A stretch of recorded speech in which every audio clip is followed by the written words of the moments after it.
स्वामी भक्त हो, जर आपल्याला आपल्या गुरूंच्या जवळ, आपल्या स्वामींच्या जवळ जायचं असेल तर त्यासाठी एक सगळ्यात सुंदर सेवा म्हणजे नामस्मरण.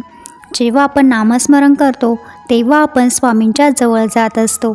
जितकं आपण मनापासून जप करतो तितकंच स्वामी आपल्याला जपत असतात. अवधूत चिंतन श्री गुरुदेव दत्त श्री स्वामी समर्थ. सर्वप्रथम तुम्हा सर्वांचं आपल्या या विश्वास आणि अध्यात्म या चॅनलवरती खूप खूप मनापासून स्वामीमय असं स्वागत आहे. तर स्वामी भक्त हो, नामाचे महात्म्य इतके अपूर्व आहे की नाम उच्चारणारा व ते ऐकणारा दोघेही उद्धरून जातात. भक्ताचे सर्व दोष हरून आपल्याला दोषमुक्त करतं ते नामस्मरण असतं. म्हणून जड जीवांना तारणारे नामस्मरणच आहे. एकाच नामस्मरणाची शेकडो हजारो आवर्तने झाल्यावर आपली जी स्पंदने असतात ती त्या देवतेचा आकार घेऊ लागतात. म्हणजेच आपण जर रामाची भक्ती करत असलो तर आपण रामासारखं म्हणजे आपल्यामध्ये ते गुण येऊ लागतात. जर आपण आपल्या सद्गुरूंची भक्ती करत असू तर आपल्याला सद्गुरूंची कृपा प्राप्त होते, सद्गुरू आपण होऊन जातो. जपाचा महिमा अनुभवाला तोच अनुभव आज आपण ऐकणार आहोत. अनुभवाला सुरुवात करण्याअगोदर मी स्वामी महाराजांना त्रिवार वंदन तुम्हा सर्वांना श्री स्वामी समर्थ असं म्हणते. तर अनुभव शेअर करताना या ताई सांगताय, एक दिवस माझी छाती खूप दुखत होती, अगदी चमका यायच्या आणि खूप दुखायचे. काय करावं काही सुचत नव्हतं आणि एवढं घाबरल्यासारखं व्हायचं की मला असं वाटायचं की आता माझ्यासोबत नक्की काय होणार आहे, माझ्या जीवासोबत नक्की काय होणार आहे, असे प्रश्न माझ्या मनात येत होते आणि मला खूप त्रास होत होता. आणि ती वेळ अशी होती की रात्र कशी घालू हे मला समजत नव्हतं आणि रात्री उठवून कोणाला त्रास द्यावा हेही मला बरोबर वाटत नव्हतं. मग रात्रभर स्वामी नामाचा जप मी करत राहिले आणि कशी बशी ती रात्र मी घालवली. अनुभव शेअर करताना पुढे ताई सांगताय, ती रात्र घालवली आणि सकाळी मी आईला जो त्रास होत होता म्हणजे मला रात्री जो त्रास होत होता तो मी आईला सांगितला. हनुमान चालीसा आणि महामृत्युंजय मंत्र या मंत्राची सेवा दिली, म्हणजे या मंत्राचा जप करायला सांगितला.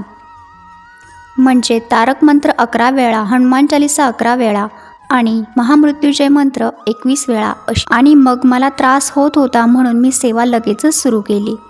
सेवा सुरू केली आणि जशी जशी मी सेवा करत होते तसा मला त्रास होतच होता, परंतु मी सेवा थांबवली नाही, सेवा माझी सुरूच होती. मग तारक मंत्र 11 वेळा म्हणून झाला, त्यानंतर हनुमान चालीसा देखील 11 वेळा म्हणून झाली आणि महामृत्युंजय मंत्र हा 21 वेळा म्हणायचा होता. तर जसा जसा हा मंत्र संपत आला, म्हणजे जी आवर्तने दिली होती ती संपत आली, माझी छाती दुखायची आपोआप बंद झाली होती. सेवा करताना मला त्रास झाला, परंतु सेवा संपल्यानंतर म्हणजे शेवटचा मंत्र मी म्हटले आणि माझी छाती दुखायची बंद झाली. माझे छातीतले जे दुखणे होते ते सर्व बरे झाले. सेवेमध्ये खूप ताकद आहे याची मला सुंदर अशी अनुभूती आली. जेव्हा श्रद्धा आणि विश्वासाने आपण सेवा करायला घेतो तेव्हा त्या सेवेमध्ये जे कंपनी असतात, जी स्पंदने असतात ती आपल्यापर्यंत पोचत असतात आणि त्यामुळेच आपल्याला अनुभव येतात. स्वामी भक्त हो, अनुभव म्हणजे काय असतं? आपण प्रत्येक क्षण जो जगत असतो ती देखील एक अनुभूतीच आहे. फक्त तो अनुभव कसा घ्यायचा हे आपण ठरवायचं असतं. आपण जो श्वास घेतो तो देखील एक अनुभूतीच आहे. आपल्या श्वासामध्ये जर आपण स्वामी नाव घेत असू तर ती देखील एक अनुभूतीच होऊन जाते.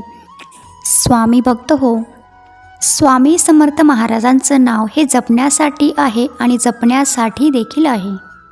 हे ज्या भक्ताला उमगलं तो भक्त नक्कीच भाग्यवान असतो.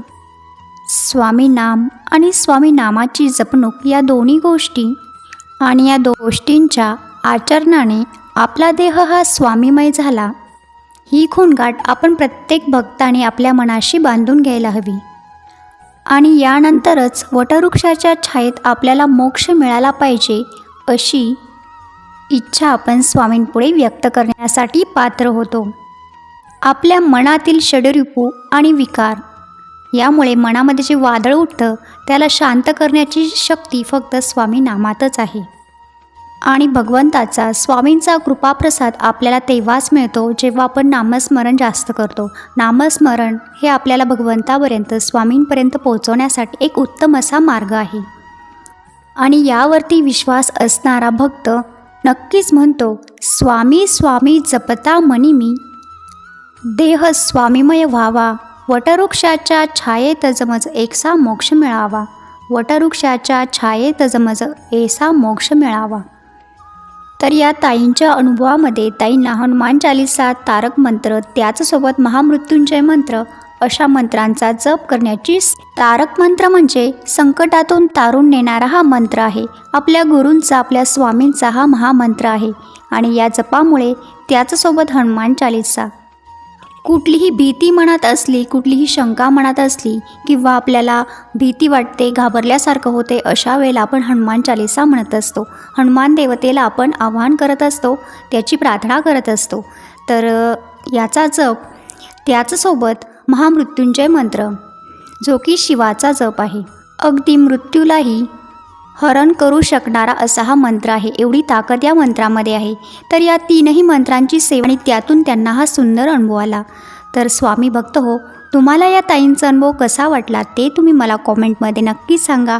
त्याचसोबत तुम्ही देखील निशंक होऊन, निर्भय होऊन आपल्या तारक मंत्राचा नक्कीच जप करत जा.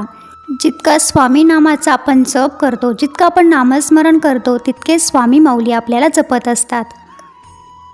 उगाची भीतोसी भय हे पळू दे, वसे अंतरी स्वामी शक्ती कळू दे, जगी जन्म मृत्यू असे खेळ ज्यांचा, नको घाबरू तू असे बाळ त्यांचा. आपल्या मनातील भीती दूर करण्यासाठी, आपल्या मनामध्ये जे काही वादळे उठतात ती दूर करण्यासाठी, ती शांत करण्यासाठी हा मंत्र लिहिला गेला आहे आणि यामध्ये प्रचंड अशी ताकद आहे. म्हणूनच अशक्य ते शक्य करतात स्वामी याची प्रचिती आपल्याला येते. कुठलंही संकट असो, कुठलाही मोठा इश्यू असो, काही कारण असो, आपल्याला जेव्हा असं टेन्शन येतं, घाबरायला होतं, तेव्हा तारक मंत्र नक्की म्हणत जा. ज्या ताईदादांना लिहिता येत नाही, वाचता येत नाही, अशा ताईदादांनी तारक मंत्र ऐकायचा आहे. त्याचसोबत नामस्मरण, तारक मंत्र आणि नामस्मरण ही देखील एक उत्तम सेवा आहे जी स्वामींपर्यंत नक्की पोहोचते. आपण सेवा ही मनापासून करण्याची इच्छा व्यक्त केली पाहिजे. स्वामी आपल्याकडून ती सेवा नक्कीच पूर्ण करून घेतात. तर आता जास्त वेळ न घेता आजचा व्हिडिओ मी इथे संपवते. पुन्हा आपण भेटूयाच सुंदर गोड अशा अनुभवासोबत किंवा छान अशा माहितीसोबत. तोपर्यंत सर्वांनी काळजी नक्की घ्या, आनंदात राहा. श्री स्वामी समर्थ, श्री स्वामी समर्थ, श्री स्वामी समर्थ.